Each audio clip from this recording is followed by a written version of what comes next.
Hello, this is Noisy and I'm back with another livery tutorial video, only this time I'm going to be covering my own personal techniques for how I put my liveries together. It's quite convoluted, it is going to take you some time to wrap your head around it, but in the end the details on your livery will be much nicer. Now keep in mind that this is not a beginner tutorial. If you would like to get into making substance liveries, I suggest watching my previous tutorial video. That should give you an introduction to how the programs work. This video is more for people who are familiar with the programs but want to learn a different workflow so that their final product can look as good as it can. Since making that first livery video, I am still getting asked by tons of people, hey, I like those tribals, give me those tribals, where did you get those tribals? And I don't send them because these are shit. They're for a PS2 game. They're not good. You can find better. First off, we have the ACMP Discord. They have a whole section for stickers, not just tribals. Lots of talented people are uploading their tribal decal presets. It's pretty good. Lots of styles in here. Then we have the Auto Mod Workshop Discord. They have a similar format for archiving their decals. Not as extensive as ACMP, but you can still find some good stuff in here. Then we have the SCC, the Sticker Collection Community. They have a much more extensive archive and also some pretty decent tribals. One of my favorite resources though is Pinterest, because once you make an account and do some searches, it'll learn from what you search and refine your dashboard to show results of what you're interested in. Let's just say I'm searching for tribal. Got plenty of tattoo ideas, but then you've got some more car-like ones, I suppose. So if you click on this, then it'll show you more similar things to that, so on and so forth. Very useful, very cool. And then there's Yandex reverse image search. Let's say I found a design that I like, I've got it saved on my computer, or I've found it on a website. We can put it into Yandex and it'll come up with similar results. And we can find different images that way. Now here's the thing, if you take work from these resources and claim that you made it yourself, people are going to call you out on it. Just be honest. And if you try and sell this work as your own, you're a piece of shit and you deserve what legal consequences come from it. Be honest. We all want our cars to look cool in game, and that's what these tutorials are about. Anyway, let's get to it. For this tutorial, I'll make a livery similar to this one with an anime character on the side, a bunch of logos, and some flake paint. For this video, I will be putting a livery on the 32 GTR. Just like before, I've put all the parts that I would like to use on the car, and now it's time to do a dump. The difference now is that instead of dumping as an OBJ, it dumps as a different file. The new dump format is GLTF, and yes, it will still import into Blender and Substance just fine. This new format is more practical for mod creators in that the car is split into different parts and other bits of information that are useful for modders. But we don't need to worry about these, and we can still make liveries just fine. I'm just going to quickly go through and hide the parts of the car that I don't really need in Photoshop. Hopefully you don't have to hide as much as I do. So now that they're hidden, I'm going to click this button. I'm going to change the background to viewport, change this color to bright green. Flashbang. Clicking this button, get rid of the grid and other overlays. I'm going to zoom in and take my first screenshot. Now I'll use Alt and middle mouse to rotate the car this way. And that should be good enough for my second screenshot. Okay, I've got both those screenshots in Photoshop. I'm going to merge those layers. I'm going to Magic Wand select all of the green. Going to Control X, Control V, and I'm going to paint this layer black.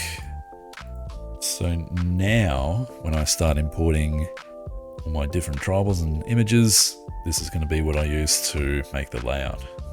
Starting off, I'm going to introduce a new program, Adobe Illustrator. I've got this image that I like. I'm going to copy that image. Going to make a new document in Illustrator.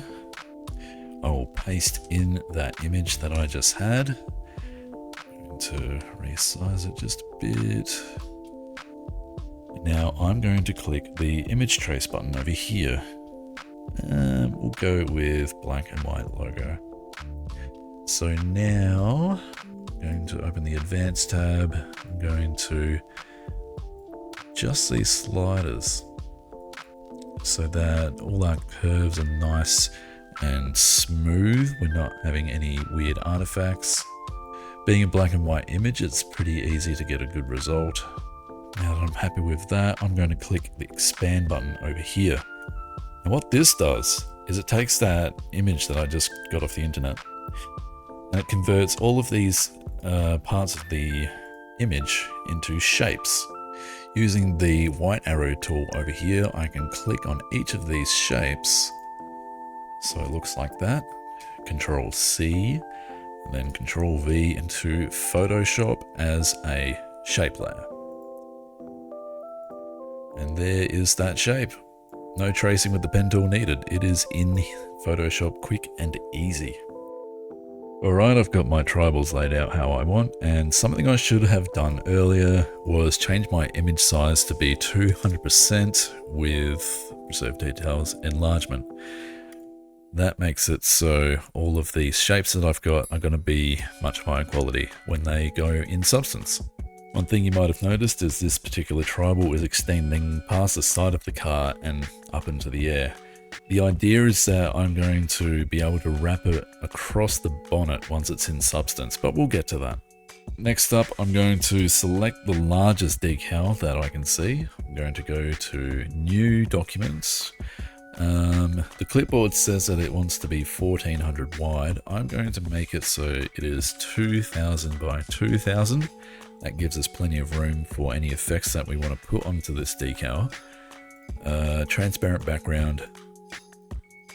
Paste it in, and we are going to put all of the different decals into this document over time. So I've applied the stroke effects and layer effects that I wanted on my tribals. First layer, I'm going to export as PNG by itself. Tribal 1 text.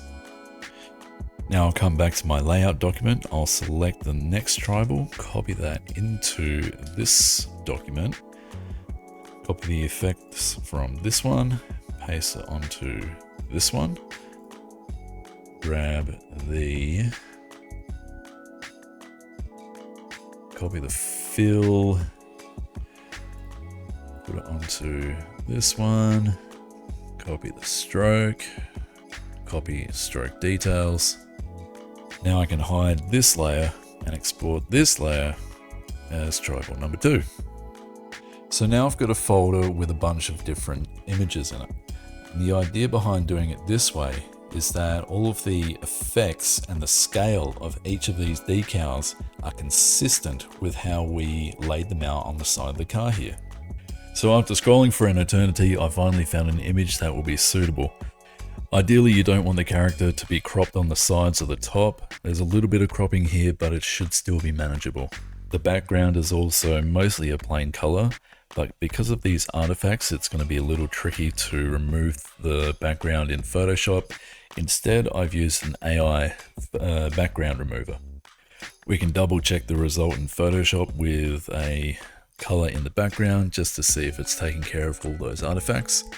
So because it looks good, I'm going to copy it into our layout document and get it to the size and position that I would like.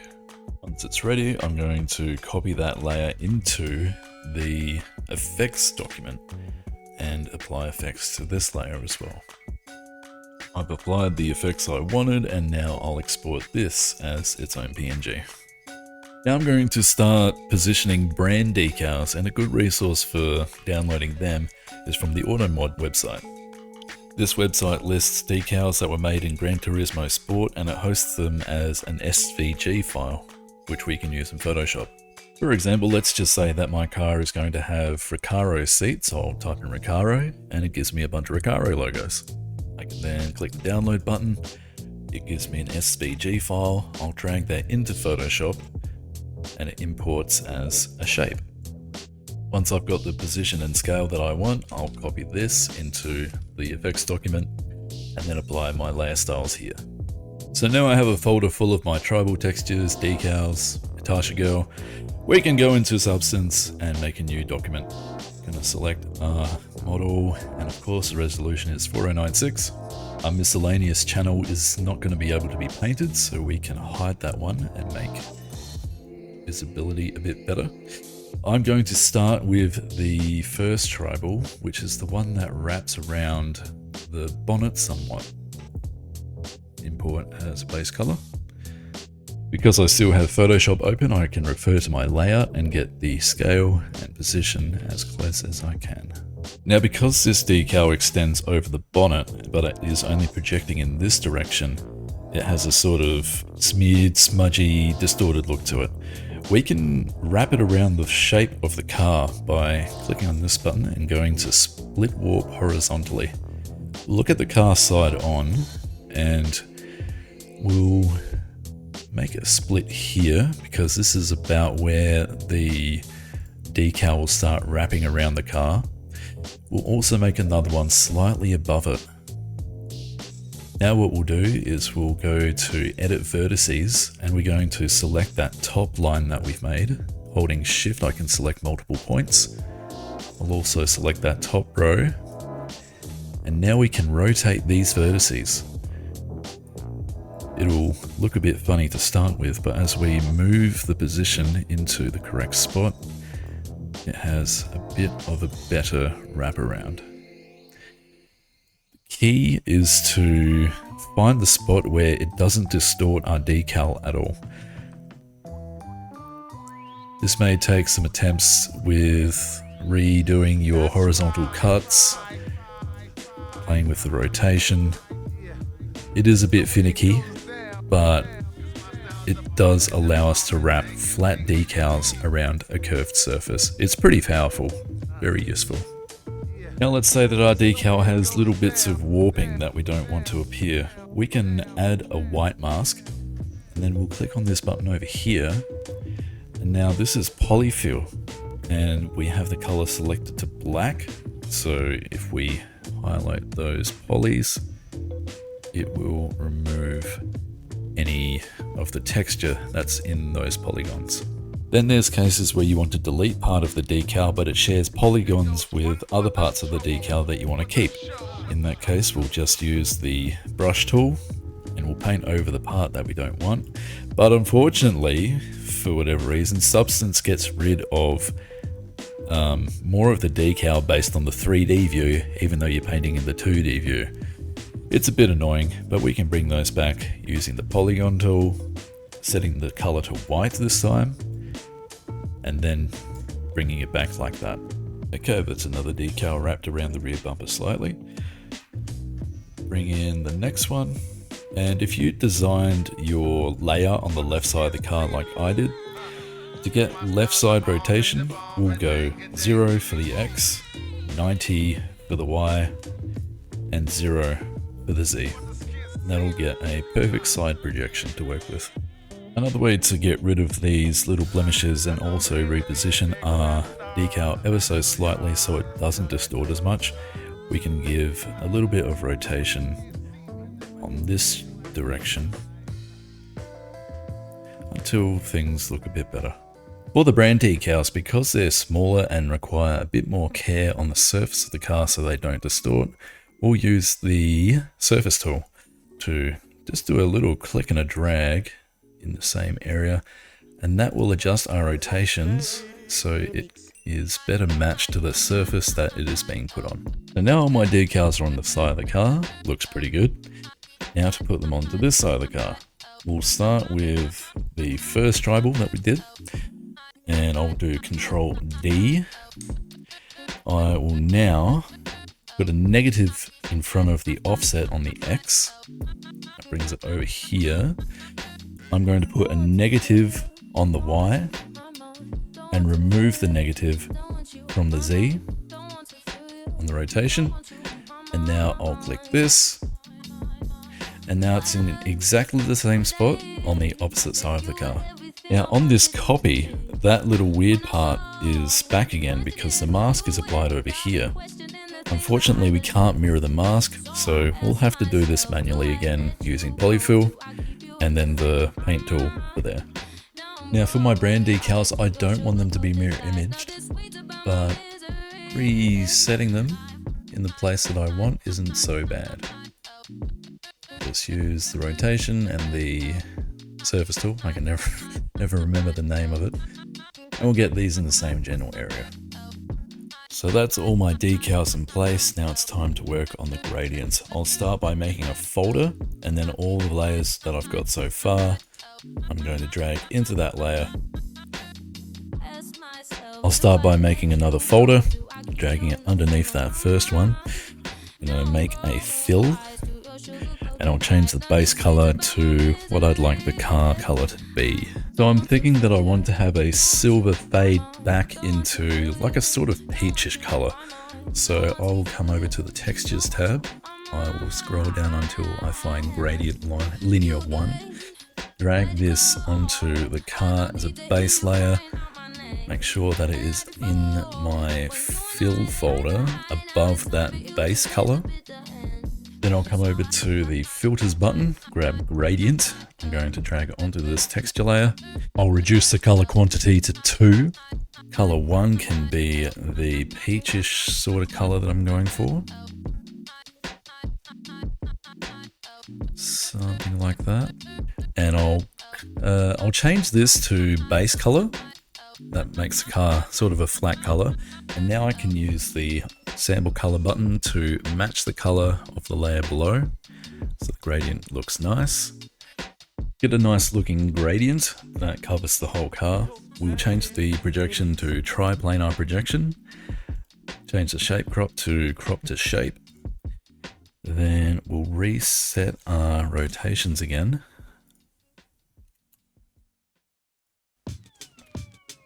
To those numbers. Now we can scale up our gradient. We'll try and use more of this peach color towards the back, so we'll bring the gradient forward a little bit. Now we will add another fill layer. We'll put it underneath that gradient. We are going to go to our gradient. We're going to copy this value, put it into here. There's a bit of a stripe there, so we need to go back to our gradient and we change our filtering to nearest. It gets rid of that little stripe there. However, now the front part of the car is painted in peach, but that's pretty simple. We can click on this layer, add a white mask, and just like before, we will polyfill out all of these verts. All of these polys, sorry. Just double check on this side. And there we go, a nice gradient paint job. So that is all of my decals in place on the car. I've also done my glass. I've added some black fill layers with different opacities and masks to replicate tinted windows. And I've renamed the texture sets to glass text and body text so I can recognize them in the PNGs that get exported. I've already saved the project as whatever I want it to be called with text, so I know that this is my texture project. Now I'll go to export textures, turn these both on. I'm going to export them with alpha. Make sure it's only exporting the base color. Make sure it's exporting to the folder that we specified. Yep. And we can export. So that is our texture layers all done. Now it's time to do the material layers. I'm going to go to save as, and I'm going to call this one matte, or anything that I can recognize as the material project. I'm also going to rename these layers to matte. That way they won't overwrite the texture layers that I've already exported. I'll export them with this new name. And now I'll save the project there so I don't have to keep renaming these every time. So now I'm going to go a bit more in depth about what all of these materials mean. This is just a sample sheet where you can get a nice selection of preset materials for your decals. But we can choose any color we want really. Say for example, Super Chrome is fully red. That's because red is the chrome aspect. If we were to go fully yellow, that would be the matte aspect, and any shade of orange in between is sort of blending between the two, which is why satin lands somewhere in the orange range.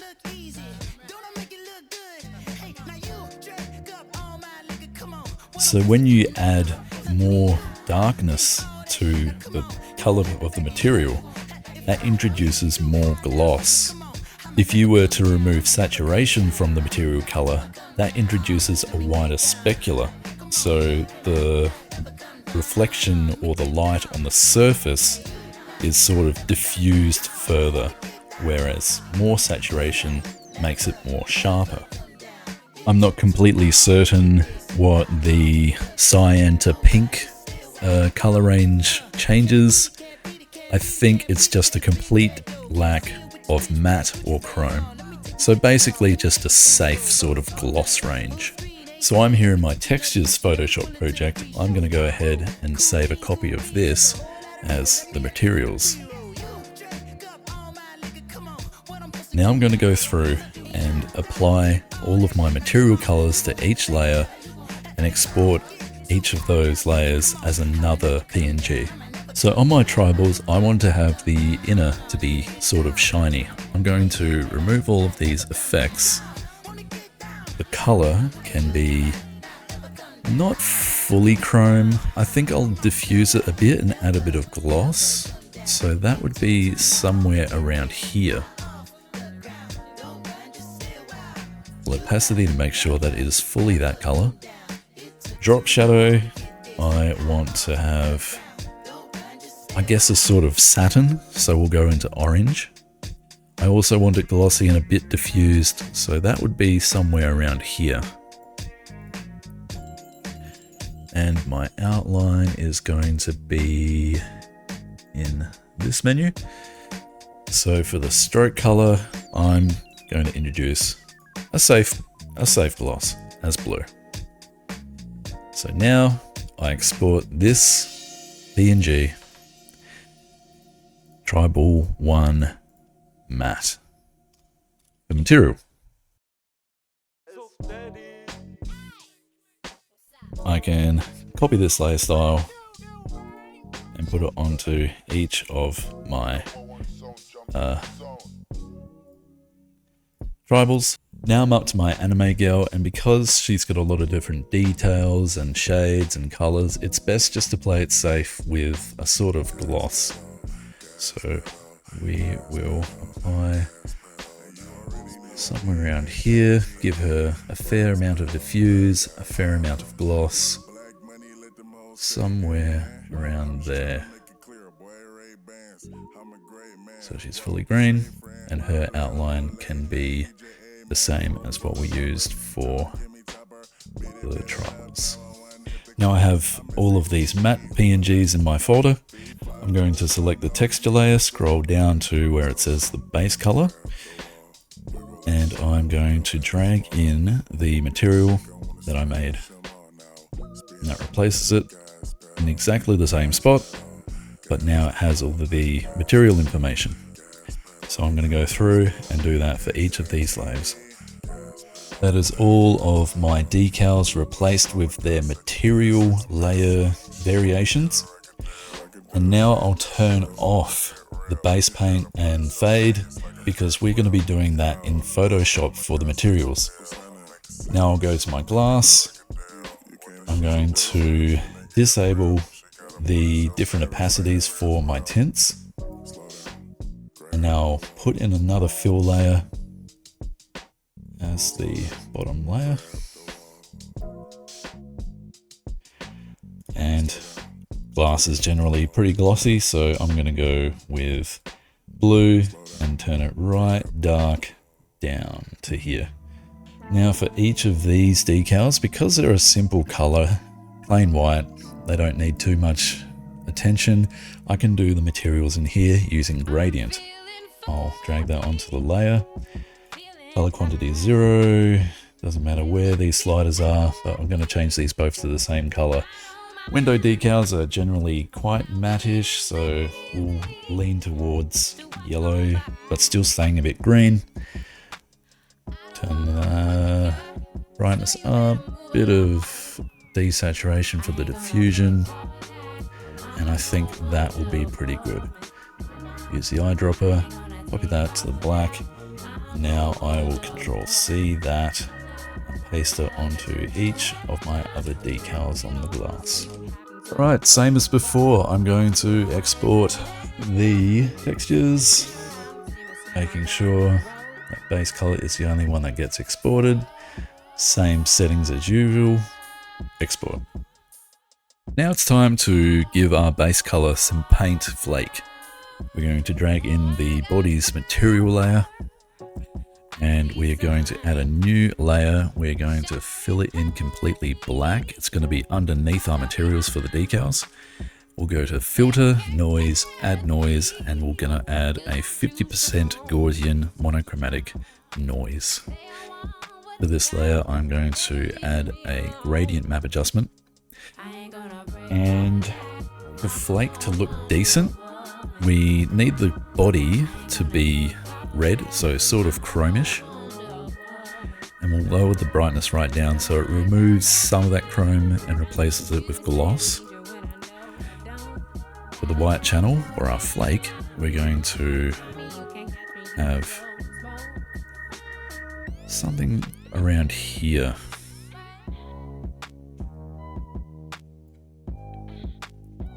Click OK. And now I'm going to erase a tiny portion in one of the corners. And what this does is it lets Photoshop export this image with an alpha channel, which is important for Super PNG. So we'll do a quick export. We'll call this alpha. Now I'm going to open that newly saved PNG, holding Shift. Brings up the Super PNG dialog. If you don't have Super PNG, I've got a link in the description. Alpha appears as separate channel. Click OK. We'll go across to our channels, enable the alpha, selecting it, and we're going to fill in everything black. We'll confirm that it worked because everything is given a shade of red. Save as, Super PNG is the type, and I will rename this to fixed. Export with these settings here. And Super PNG gives us a fully transparent image, but it retains the color information. And this is important so we don't see any holographic on our materials. So now I can copy body matte fixed, body texture, glass matte fixed, which I've already done, and the glass texture. Copy them into our livery template build folder. So there we have it, another noisy factory livery. The flake paint admittedly does work better on darker colors, but you can see that the light diffuses differently on the flakes compared to the rest of the body. All of the other decals have the information that we gave them. And yeah. So that's my method for making liveries. The whole idea behind it is because everything is on separate layers, they conform to the body shapes better, they wrap easier, and it just gives you more control of having a better end result. I hope you found something useful in this video. Ciao!